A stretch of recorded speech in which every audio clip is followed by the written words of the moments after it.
दोस्तों, भारत में इस समय संसदीय सत्र चल रहा है और इसी बीच काफी बड़ी खबर डिफेंस सेक्टर से निकलकर सामने आ रही है। और जिस चीज का इंतजार भारत को वर्षों से था, अब उस दिशा में आखिरकार भारत कदम उठाना शुरू कर चुका है। बात हम कर रहे हैं भारत के द्वारा खरीदे जाने वाले 114 फाइटर जेट डील को लेकर। अभी तक ये पूरी डील ठंडे बस्ते में पड़ी हुई दिखाई दे रही थी और इसको लेकर काफी ज्यादा क्रिटिसिज्म गवर्नमेंट को झेलना पड़ रहा था, लेकिन अब इसको लेकर भारत की तरफ से काफी कुछ कहा गया है और कई तरह की नई डिमांड और शर्तें भारत की तरफ से रखी गई है। इन्हीं को लेकर इस वीडियो में हम बात करने वाले हैं। काफी इंटरेस्टिंग वीडियो होने वाली है भारत के इस बड़े MRFA डील को लेकर, इसीलिए वीडियो को अंत तक जरूर देखिएगा। तो चलिए शुरू करते हैं इस वीडियो को। आपको बता दें कि जब भारत ने MRFA टेंडर निकाला था तो दुनिया की 6 बड़ी कंपनियां इस डील को पाने के लिए दौड़ में शामिल हो गई थी। इन कंपनियों में अमेरिका, फ्रांस, स्वीडन जैसे देशों की कंपनियां डील को पाने की रेस में शामिल थी। लेकिन अब इस पूरी डील में एक बड़ी अपडेट सामने आई है।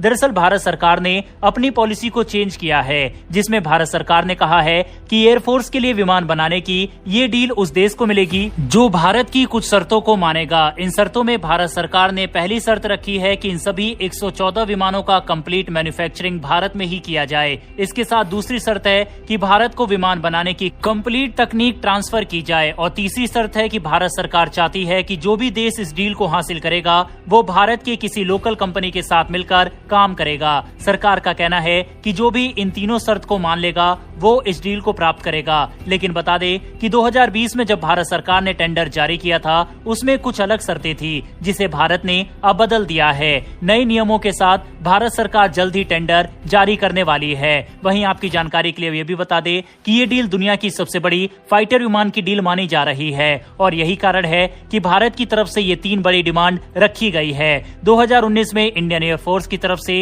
ये कहा गया था कि एयरफोर्स के स्क्वाड्रन में मौजूद विमान 2025 तक रिटायर होने वाले हैं। ऐसे में एयरफोर्स को नए मल्टी रोल फाइटर एयरक्राफ्ट की जरूरत है। इसके बाद 2020 में भारत सरकार ने इसको लेकर एक टेंडर भी जारी किया था, जिसमें दुनिया की कई बड़ी कंपनियों ने रुचि दिखाई थी। ये डील 18 से 20 बिलियन डॉलर की थी, यानी कि करीब 1.6 लाख करोड़ की ये डील थी। इस डील को पाने के लिए अमेरिका की बोइंग, लॉकहीड मार्टिन, मिग और डसॉल्ट एविएशन सहित दुनिया के प्रमुख एयरक्राफ्ट मैन्युफैक्चरर इस टेंडर में शामिल हुए। भारत सरकार के अधिकारियों ने तब कई विदेशी कंपनियों के साथ बैठक भी की थी। इस बैठक में भारत ने अपनी शर्तें तब बताई थी। तब भारत सरकार ने कहा था कि डील में आत्मनिर्भर भारत योजना का पूरा ध्यान रखा जाएगा।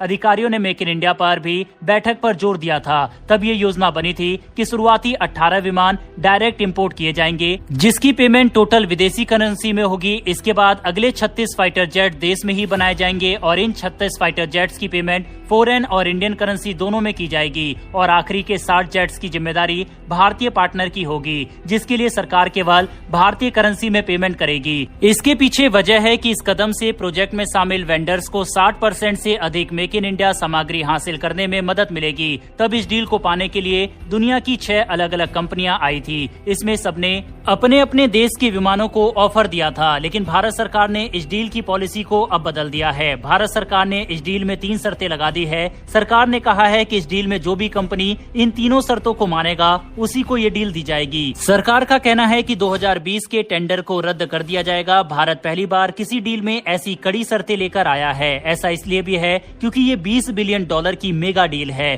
तो भारत में ये बनेंगे तो इससे भारत में रोजगार पैदा होगा और साथ ही अर्थव्यवस्था पर भी जोर मिलेगा। कंप्लीट तकनीक ट्रांसफर से आगे ये काम आ सकती है। हाल ही में भारत ने अपने 5th जनरेशन के एमका विमान के लिए अमेरिका के साथ भी डील की है। अमेरिका की कंपनी GE इस विमान का इंजन बनाएगी, जिसे F414 इंजन कहते हैं। वहीं इस डील के दौरान भी भारत ने कंप्लीट तकनीक ट्रांसफर की शर्तें रखी थी, जिसे पहले अमेरिकी कंपनी ने मानने से इनकार कर दिया था, लेकिन बाद में NSA अजीत डोवल ने नेगोशिएशन किया तो अमेरिका भारत को 80% तकनीक ट्रांसफर करेगा। ऐसा ही हाल भारत ने नेवी के लिए फ्रांस के राफेल नेवी वेरिएंट की डील में भी किया है, तो फ्रांस के द्वारा कंप्लीट तकनीक ट्रांसफर करने के लिए इनकार कर दिया गया था। कुछ एक्सपर्ट्स मानते हैं कि भारत सरकार के ये कड़े नियम सेना को विमान मिलने में देरी का कारण हो सकते हैं, क्योंकि 2025 तक मिग सीरीज के कई विमान एक्सपायर हो रहे हैं।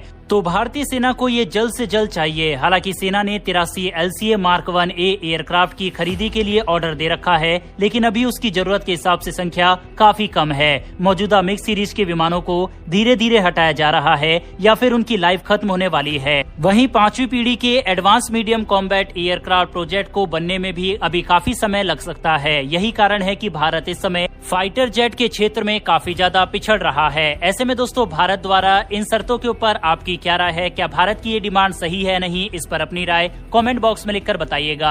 अगर आपको ये इन्फॉर्मेशन और वीडियो पसंद आई हो तो वीडियो को लाइक करके हमारी आने वाली डेली ऐसी वीडियो के लिए चैनल को सब्सक्राइब कर बेल नोटिफिकेशन अवश्य दबा लें। फिर मिलेंगे ऐसी एक नई वीडियो के साथ। धन्यवाद। जय हिंद।